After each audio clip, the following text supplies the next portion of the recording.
আমাদের এই জনসভার যে মূল উদ্দেশ্য একটি অবাধ নিরপেক্ষ গ্রহণযোগ্য নির্বাচনের উদ্দেশ্যে লেভেল প্লেইং ফিল্ড, নির্বাচনের পূর্বে প্রয়োজনীয় সংস্কার শেষ করা, মানবতা বিরোধী অপরাধে অভিযুক্তদের বিচারকে দৃশ্যমান করা, পিআর পদ্ধতিতে আমাদের জাতীয় নির্বাচনের যে দাবি উঠেছে সর্বমহল থেকে সেটা মেনে নেওয়া, জুলাই অভ্যুত্থানকে নিয়ে যে জুলাই ডিক্লারেশন, যে জুলাই সনদ, সেটা ঘোষণা এবং বাস্তবায়নের জন্য আমরা জুলাই বিপ্লবের প্রথম বার্ষিকী এই জুলাই মাসের মধ্যেই সেটা সরকারকে বাস্তবায়ন এবং ঘোষণার দাবি করেছি।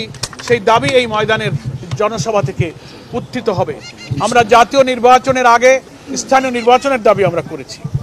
আমরা আরও অনেক গণদাবিতে এই জনসভায় জাতীয় নেতৃবৃন্দ সে দাবি তুলে ধরবেন, সে সুযোগ আমরা ইনশাআল্লাহ এখানে করে দেব।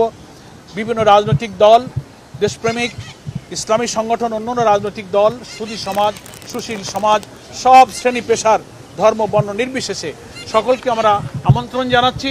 ইনশাআল্লাহ 19শে জুলাই আমরা এই ঐতিহাসিক জাতীয় সমাবেশে আগামী দিনে আমাদের জুলাই অভ্যুত্থানের গণ আকাঙ্ক্ষা ধারণ করে নির্বাচিত প্রতিনিধির কাছে ক্ষমতা হস্তান্তরের জন্য যে নির্বাচন, সেই পরিবেশ যেন নিরপেক্ষভাবে হয়।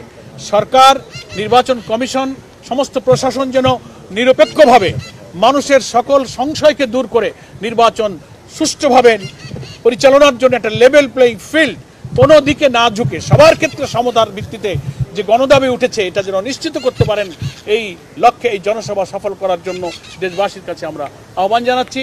সরকারকেও এই জনসভা সফল করার জন্য তাদেরও প্রশাসনের সমস্ত বিভাগের, সরকারের সমস্ত পর্যায়ের যারা কর্তৃপক্ষ আছেন, পূর্ত মন্ত্রণালয় আছেন, স্বরাষ্ট্র মন্ত্রণালয় আছেন, বিভিন্ন মন্ত্রণালয়ের সাথে রিলেটেড যে সমস্ত কাজ এই সোহরাওয়ার্দী উদ্যানের জনসভা বাস্তবায়নে আমাদের সহযোগিতা প্রয়োজন।